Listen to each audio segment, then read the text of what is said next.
Chinè da oltre 10 anni si occupa di produzione cinematografica e audiovisiva. Fin dall'inizio c'è stata una collaborazione molto forte con l'archivio di Home Movies, l'archivio nazionale del film di famiglia, per la produzione di alcuni film che sono stati presentati nei festival più importanti in Italia e all'estero. Da questa esperienza è nato il progetto Archivo, un progetto che intende valorizzare archivi privati, questa volta di aziende o di enti, attraverso un processo di recupero, riordino, digitalizzazione e poi valorizzazione in mostre, nuovi prodotti audiovisivi e così via.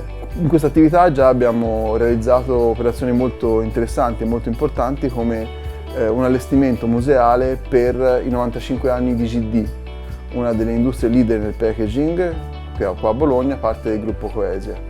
Abbiamo realizzato tutto il recupero dell'archivio filmico e fotografico e poi creato un'installazione multimediale all'interno degli spazi del MAST.